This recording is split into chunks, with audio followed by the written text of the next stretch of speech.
Where are we going? We're going to the Oski Arena in Makawao, to the Makawao Stampede. Yeah! Oski? That was like, oh, rice.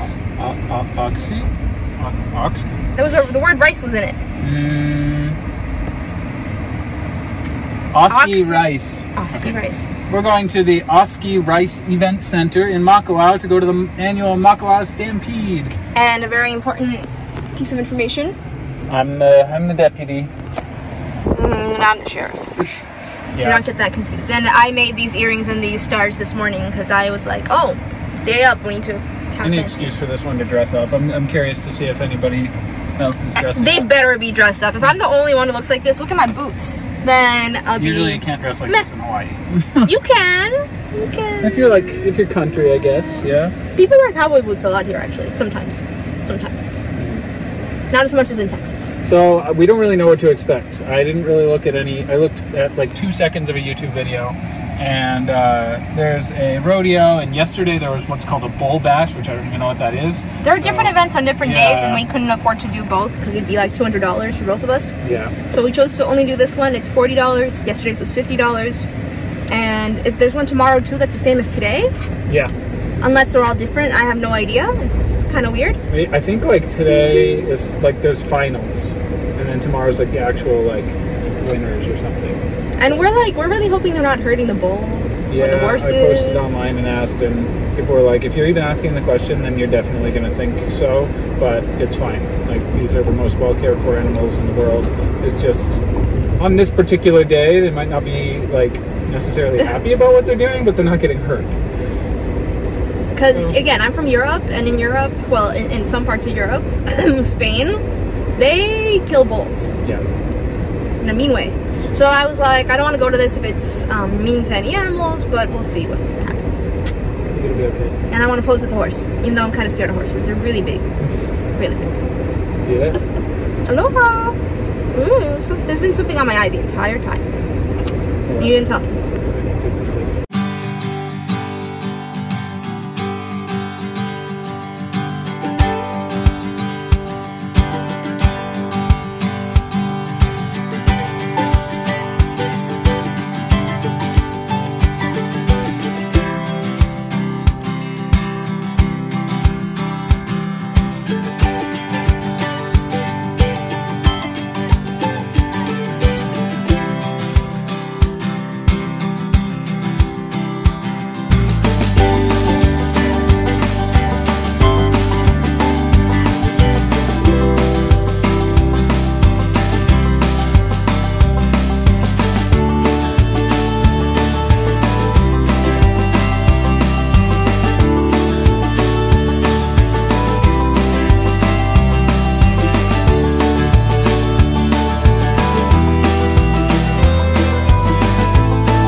So the Makawao Stampede event overall was pretty cool. There were 3 different days. They had slightly different schedules. There was Friday, Saturday, and Sunday. Friday they had something called a bull bash, which I'm not really quite sure what that was, but the main event was like the actual rodeo, and that happened at night on Friday and on Saturday, and I think a little bit on Sunday as well. They had the finals on Sunday. So we didn't go to the bull bash, but we went to the rodeo, and there was kind of 2 different parts. You come in and there's all kinds of like booths and vendors and, you know, rodeo themed stuff, and there's an ice cream eating contest for kids, and there's music, and that part of it was pretty cool, kind of a county fair style vibe. There was a petting zoo, stuff like that, and giant tractors. And then the rodeo part began at 1, and it was pretty cool. At the beginning, we were really into, we like horse riding, horse racing. That was all cool. They seemed to be treating the animals really, really well, and just there was a lot of respect for Hawaiian culture. They sang a Hawaiian song as well as the American national anthem, and it was overall a really respectful atmosphere. Definitely a lot of cowboy hats and that kind of thing. So there was, we watched some horse racing and then some barrel racing, which was really cool. And one of the events, they were tying a lasso around fake horns of little baby cows. And so they would run out, and they had, I forget what it was called, but it was a Hawaiian only event apparently. And well, Hawaii originated anyway, and they would lasso them around the fake horns that were attached like a helmet, so that they wouldn't hurt the animal. And they tied them like to a stake, and there was a specific way they had to do it. And that was actually pretty cool. And we were like, all right, that's kind of like the line. You know, we don't want, like, as far as like how they treat the animals. We had read that they treat the animals really, really well, and there's one day where they kind of got to work for it, or 3 days anyway. And it seemed to be going pretty well. Later it got a little bit, we didn't like it as much. There was an event where they had to lasso an animal again, and a cow, and they got it by the legs and kind of flipped it upside down, and it seemed like it didn't seem to hurt the animal, but it was like, this is getting a little too much, where they're really like, they had to tie their legs up and all that kind of stuff, and we were like, yeah, we didn't mean to be like overly sensitive, but we really love animals, and if it's your kind of thing, you might enjoy it, but we actually left at that point, not necessarily in like protest and angry or anything, but we were just like, that was a little bit of a line for us. We didn't really like that part. So if you're sensitive at all about animals and them being put in potentially uncomfortable situations, then it's not for you. But overall, it was fun to experience. I don't think we'll be going back like every year or anything like that. But cool to support local events like that. And yeah, if rodeos are your thing, like there's no question. But yeah, I don't know, just kind of middle of the road as far as how we felt about it. Aloha. I am Olena. This is Isaac. And we are the Travel Bug Bite. We met in Prague, Czech Republic. Lived in Shanghai, China. New York and Rhode Island, USA. And now we live in Hawaii. We've traveled from Tibet to Puerto Rico. Harbin to PP. And drove cross country with Smiley in our Tesla Model 3. Subscribe to follow our adventures. If you liked our video, don't forget to click the like button, leave a comment, and subscribe. Check out our videos from all around the world and let us know what you'd like to see next. Thanks for watching!